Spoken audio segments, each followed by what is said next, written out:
My name is Joe Peroni, and this is the Rise Above Project. And today I'm going to change the format a little bit.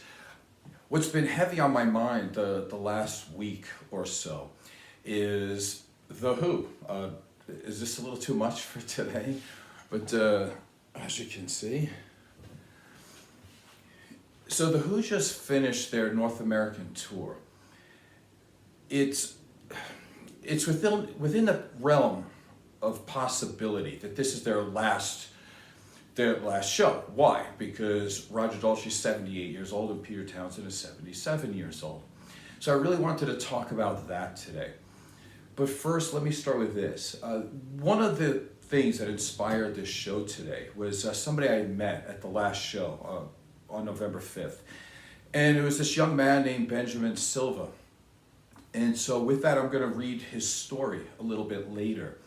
So I would like you to consider subscribing to his YouTube channel, which is called Music is Our Friend.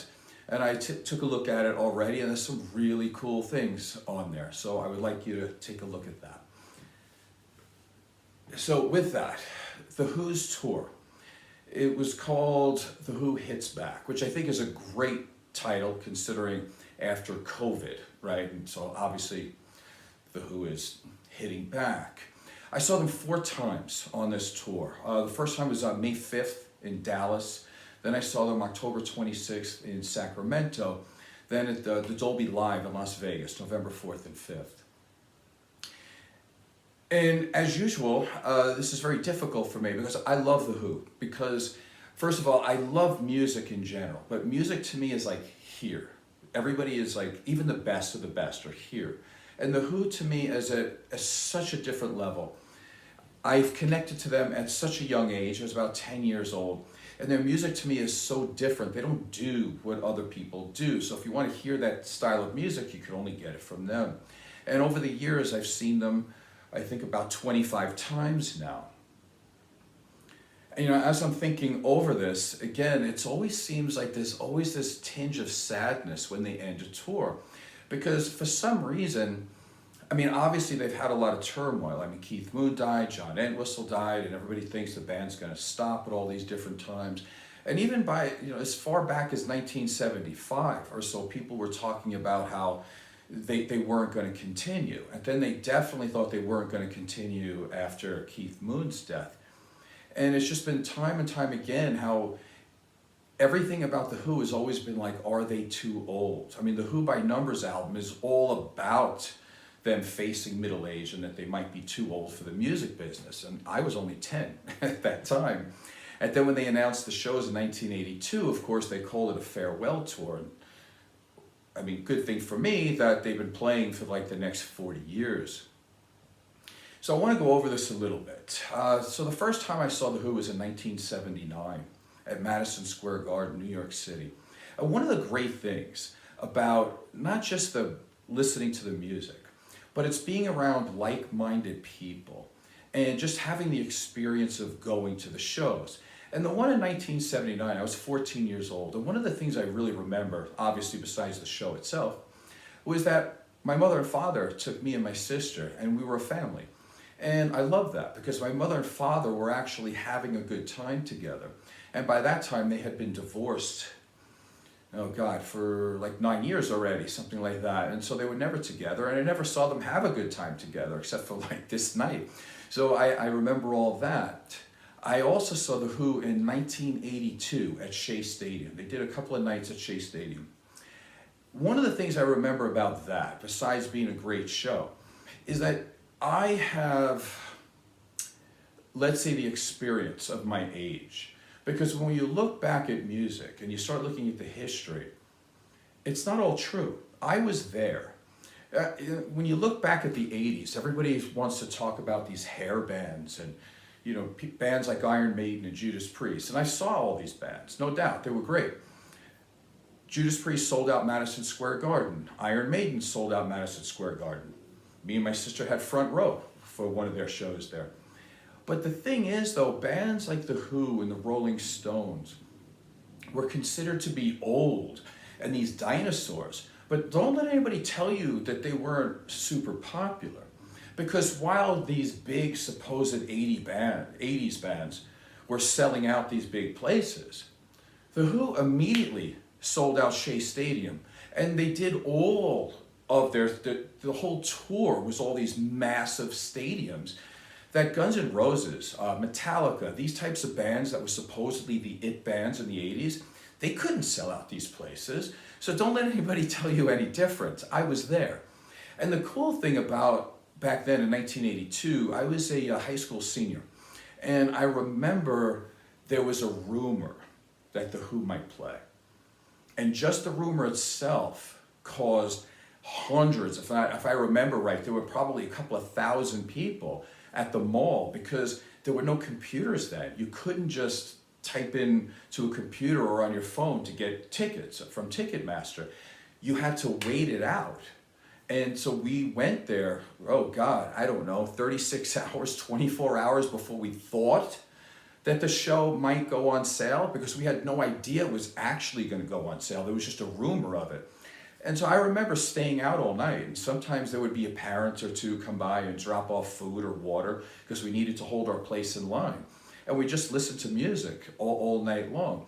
Nobody was on phones, doing that thing. So that's one of the things I remember about that. And again, it was massively popular, far more popular than all these like Poison and Cinderella and all those superficial bands that people tend to tell you about, that the 80s were all about these hair bands. Don't let people fool you. The Who was massively popular then. They actually did a simulcast December 17th, 1982, that I attended at a movie theater that was, they actually played in Toronto. And that thing was simulcasted like in every, a lot of movie theaters all around the United States. And to my knowledge, that might have been the first time that has been ever done. I don't know. Continuing, I saw them in 1989 at Giant Stadium. Again, they sold out like 5 nights at Giant Stadium by themselves. Whereas I did go to sold out shows there, but I saw like Aerosmith, Deep Purple, Guns N' Roses, that these multiple build types of shows. Nothing wrong with that, those were great shows. But again, don't let anybody tell you that The Who wasn't massively popular even up until, that late in the game, so to speak.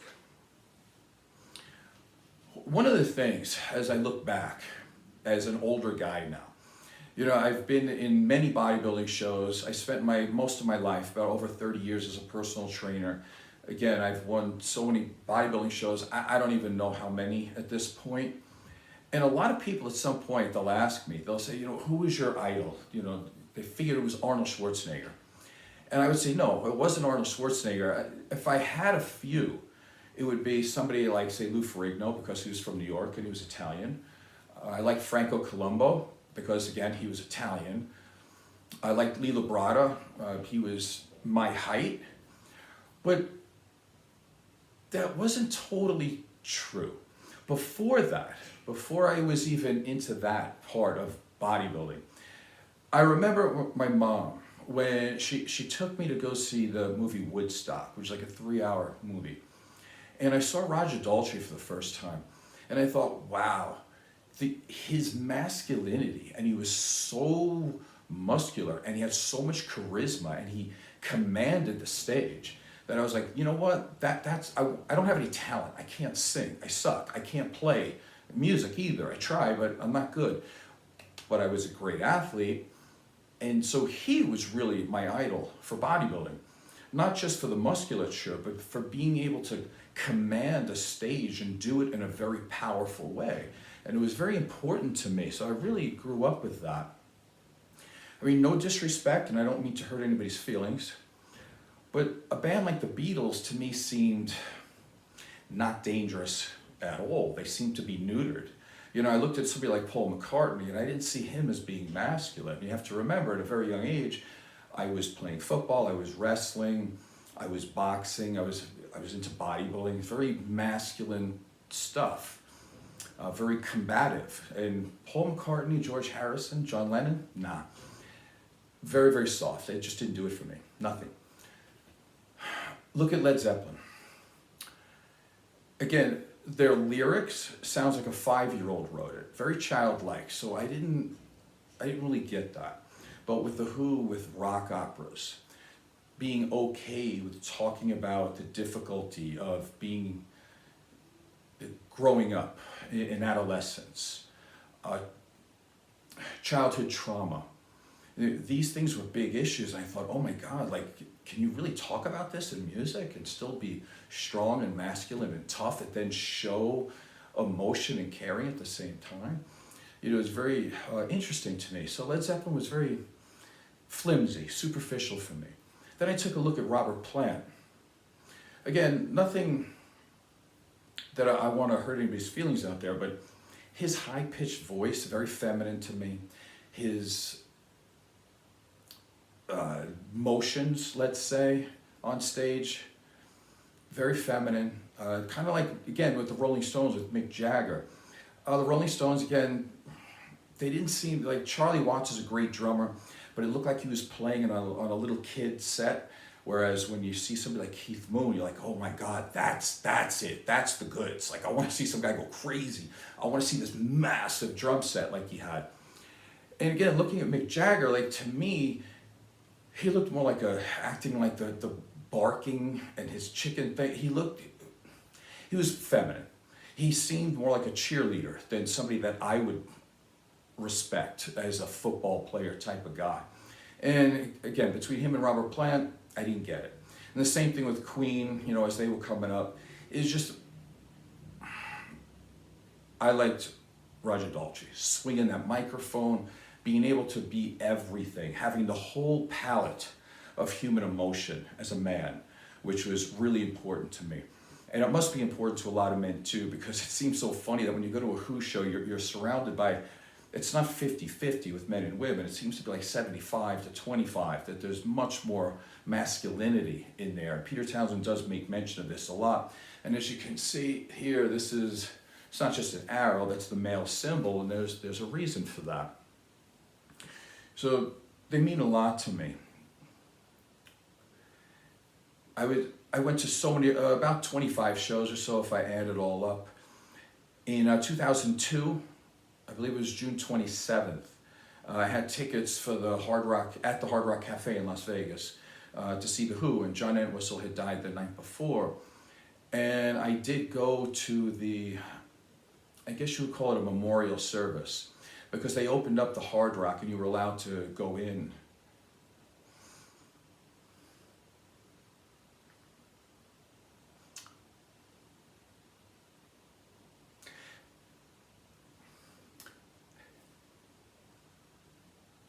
And a lot of people brought flowers. And you were allowed to go there and watch videos. And it was very important to me. And I actually, I brought my kids there because I wanted them to see that even something like, let's say just playing a bass, where if you're good at something, you can change people's lives. And I wanted to use that as an example to them that, you want to work hard. You want to be good at something in this world, to be valuable, to give back to the world before you go. And there were like a lot of people there. And so I thought it was a very good way to show them about respect and how people care about you when you can move people and you can make a difference in their life. And I thought that would be a good way to teach them about it's important to try to be something or be somebody in somebody's life. I remember like it was yesterday. And going on, I've seen many, many shows throughout the years. Let's go to Las Vegas, about 2 weeks, actually it's only a week ago. Again, so I was sitting there waiting, in this particular show, I was by myself, and I was just waiting for the show. There was a couple of men to my side, and we were talking about the good old days, about, some of the things I talked to you about, how we have memories about these shows. And there was a guy to my right, and he looked young, and we started to talk. And he's 24 years old. And we got into talking. I was so amazed that he was into music, and I noticed that he had a bandage on his hand. And as we were talking, he started to tell me a story. But because you're at a concert, I couldn't hear very well, and we didn't have a lot of time. And at the end of that, having a very nice conversation, I didn't want to be creepy and say, hey, like, let me get your contact information. That would be kind of weird, right? So I let it go. But one of the very good things about social media, I'm not a big fan of social media, as you know from a lot of my other shows. But one of the things that it can do is it can connect like-minded people, which is a good thing. So I think about a day or two after, I was on one of the Who fan pages, and Benjamin's story pops up, and he had it all written out. And so that's when I contacted him to see if I could read that, because again, it's one of the memories that I would have from a show, and I think he has a really good story. So with that, oh, by the way, when I was talking about John Entwistle, that's me and him hanging out right there. That was in 1992. That was 30 years ago, if you can believe that. And the other interesting thing is meeting Benjamin there as a 24-year-old man who likes classic rock, which I love, by the way.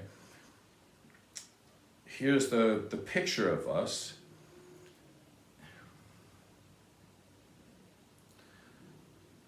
And he looks like a young me, which is really kind of cool. I love that. So let me read his story here. Again, this is from Benjamin Silva, who I met on November 5th at the Dolby Live Las Vegas show. The last Who show of this particular tour. I'm going to say that they're coming back because they were too great not to. Here it is. The Who in Las Vegas, Nevada, the greatest concert story ever told. On our way to The Who, we're driving on the I-40 between Holbrook and Winslow, Arizona. At 85 miles an hour, a brake rotor off a semi came crashing through my windshield, hits the dashboard and smacks right into my finger, taking the top section. It sounded like an explosion. I saw it bounce off the pavement. With little time to react, it passed my head, cut the back of my head, and landed right next to me. I was able to maintain control of the vehicle and came to a complete stop off the road. It was astonishing how my finger immediately became numb with very little pain. I was rushed in an ambulance to the hospital in Winslow. I immediately underwent emergency surgery. While in the operation room, the doctors played The Who, of course, to calm my nerves. Thankfully, after an overnight stay, I was able to be discharged just in time for night number 1. There's a Who fan for you. And by the way, I think we all know what happened. There was a stampede in Cincinnati. I think it was 11 Who fans died. And when I was telling you that story, when I was waiting out for tickets, there were people walking around with shirts that said, "I'll walk all over you to see The Who." I'm not saying that that's respectful. I know it's not. It's really disrespectful. But Who fans have this real, I don't know what it is, but they have this real desire, to keep pushing through. And this is a great story.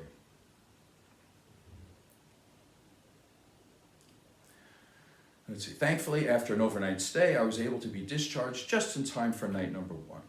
The windshield was replaced, and my hand is now healing. I expect full range of motion. I can already feel. Night number 1, The Who. The band was informed of what had happened through word of mouth. After the show, Lauren Gold saw me during bows, walked over and told a security guard, "Give this to that young man right there." It was Pete's guitar pick, with a lot of wear from being played and his iconic windmills. After the band exited the stage, Pete's guitar tech told me, "I'll be right back. I have something special for you." He brought me the set list he used during the show, with his notes marking cues for switching Pete's guitars. The performance was unbelievable, to say the least. Pete joked about the acoustics in the venue, calling them poor. Roger Daltrey responded with, "But you're deaf, we all are." Hearing Eminence Front off their 1982 album It's Hard was exciting. I was also introduced to a lot of music I hadn't heard before. The VIP pre-show experience was also really cool. Lots of memorabilia laying around freely to view. Night number 2, I received a message early in the day from bassist John Button. He tells me, quote, "The band is leaving you an envelope at will call under your name. After reuniting with my friend Bernie, whom I had met in Los Angeles at Paul McCartney, I proceeded to the box office to retrieve the gift from the band. Inside, I found a handful of guitar picks, mostly John's, another Peter Townsend, and a Roger Daltrey. There were tears of immeasurable joy. It was truly touching and overwhelming. At the start of the show, Pete began with, 'Last night I said the acoustics were poor. I think I fixed it. It was my problem.' They played the same set as the previous night. I met a gentleman next to me who had seen The Who numerous times, starting in 1979 at Madison Square Garden." That was me. "There was even a pretty girl staring at me in line, which I complimented her back by giving her a guitar pick. She was super hot and still owes me a drink. At the end of the show, Roger told the audience, 'This is the last night of our tour, and I don't know when or if we'll be back.' They took a bow, thanked their road crew, and exited stage left. After the show, another pick was thrown to me by the road crew. Because of my bandage, it fell in between the barricade. A sweet lady kindly jumped over and got it for me. It has the Who logo in gold with the Fender logo on the back. I believe this may be another variant of Pete's guitar picks. You don't appreciate life until you experience near death at least once. At the hospital, my surgeon signed the brake rotor, for which it is now sitting on a shelf, a solemn reminder of how close I came to life ceasing existence."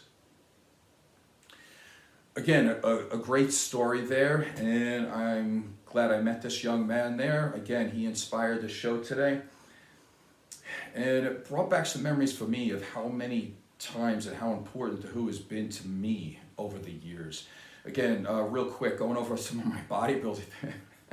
I was like 16 years old, and back then, well, now when you do a bodybuilding show, they limit you to like 60 seconds to do a bodybuilding routine. And then they pretty much, they want you to get off quick, give you the hook. But back in the day, they didn't always have a hard stop on when you were allowed, when you were told to leave the stage.